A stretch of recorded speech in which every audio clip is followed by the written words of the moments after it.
Nerazzurri fans from all over the world, welcome to the Interglobe for the last video of the season. I'm a bit emotional today because after 57 games, 114 videos, pre and post match for each game, we got to the end of this amazing year, and the only thing I can say is thank you. Thank you so much, dear Inter.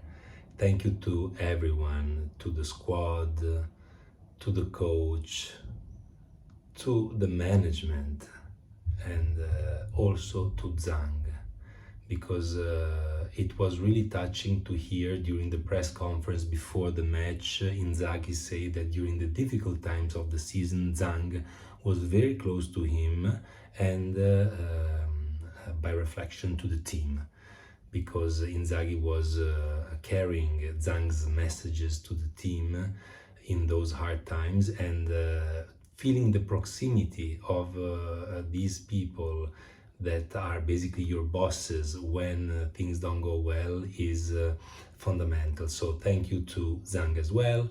And we end this season with 2 trophies and with this loss yesterday, but it was really almost, I know it's impossible to say, but not almost a win, but in a way it was for us Inter fans. Yes, there is this famous headline from Nike: you didn't win the silver, you lost the gold. And also Materazzi yesterday in an interview mentioned that nobody remembers about who gets second, and that's true, but we as fans will remember this trajectory in our Champions League this year, because it was something memorable and difficult to erase from any one of us and our brains, because it was amazing, unexpected. And even yesterday we faced a game in which I received some memes before the game. We were supposed to be smashed 6-0. The starting lineup of the Inter formation was basically every word of the Holy Mary, meaning that we had to pray not to get humiliated too much. Instead, we played a freaking good game. We have stats that are incredible, almost unbelievable. Let's look at them because it deserves so. Total number of shots 14-7 for Inter. Shots on goal 6-4 for Inter. Passes 394 to 512. This is in favor of City. Ball passage precision, which is the really important piece of data about passages, is about passes, is 82% for Inter and 86 for Manchester. So not that difficult, not that different, this number. Fouls 17-11. We made more fouls than them.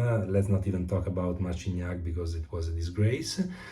Yellow card 3-2. Inter 3 and Manchester 2. And corner kicks 4 for Inter and 2 for Manchester. But the piece of information that for me is fundamental is ball possession. 56% for Manchester City and 44% for Inter. We're talking about a team, City, that has in Premier League the highest percentage of ball possession, with an average of 66.41, leaving to the opponents only 33.59%.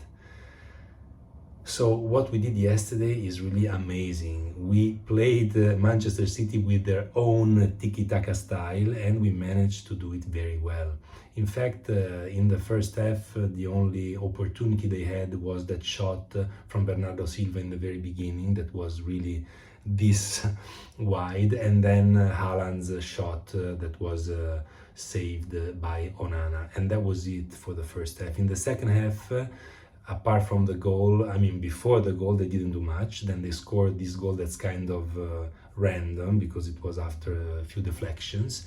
And then they did have a couple of good opportunities with Foden, and they could have maybe scored a second goal. But the opportunities we had were incredible. In the first half, we had that opportunity with Lauti, who didn't pass. No, sorry. In the first half with Barella, that shot that Ederson miskicked, and Barella could shoot it to the goal, and he did, but it was very wide. So that was an opportunity. Also in the first half, Dumfries has a great opportunity, but he just doesn't know what to do with the ball. So he lets the whole Manchester City squad come back. So we did show some good plays, and in the second half we had multiple opportunities. We hit the bar with Di Marco, we had that shot in the end with Big Rom. We had that other opportunity of Lautaro, who didn't pass the ball to Brozovic, who was coming in, but he tried to shoot, and Ederson got it. So we really deserved at least a tie. So it was really fantastic. The way we prepared the game was impeccable, and not much to say. I didn't write, as I usually do, the plays of each player, because I just wanted to concentrate on the game and to enjoy it. But it was just a great night. It was beautiful to also have friends from all over the world messaging me, congratulating me anyway for the way we played. So it was really a moment of pride. Let's go to the players and give some grades, even though everyone deserves a 10 yesterday. But looking a bit closely at what they did in terms of performance, I would give a 6.5 to Onana, because he was very good in saving in the first half on Haaland, and in the second on Foden. He was great in handling the ball. Obviously, if you shoot the ball 150 times during a match, it's obvious that you're gonna miss a couple of these shots, and that's what happened. But nothing serious, and a very strong goalie and the leader. I hope we will not lose him. So it's a 6.5 for Onana. Darmian also 6.5, very good. He did, as usual, a very solid performance, and he deserves a 6.5. Acerbi 7+, because he annihilated Haaland. The only shot that Haaland had was with Bastoni trying to follow him, so it wasn't even Acerbi marking him at that time. And we never saw Haaland yesterday. That says it all. A guy who's 22 years old and scored 52 goals in 52 games. And Acerbi is a guy who's over 30, and he is a cancer survivor. He did something incredible. That's why he gets a 7+. Bastoni also pretty good for the time he stayed on the pitch, so it's a 6.5 for him as well. Dumfries 6. He really didn't do as well as I was hoping for, especially on that ball that I mentioned in the first half, because that was a golden opportunity. Barella 7, a bit nervous, but it's understandable in a final, but overall very good. Brozovic also 7. I like the way he played very much, even though he lost a couple of balls, but he also conquered a couple of very good balls.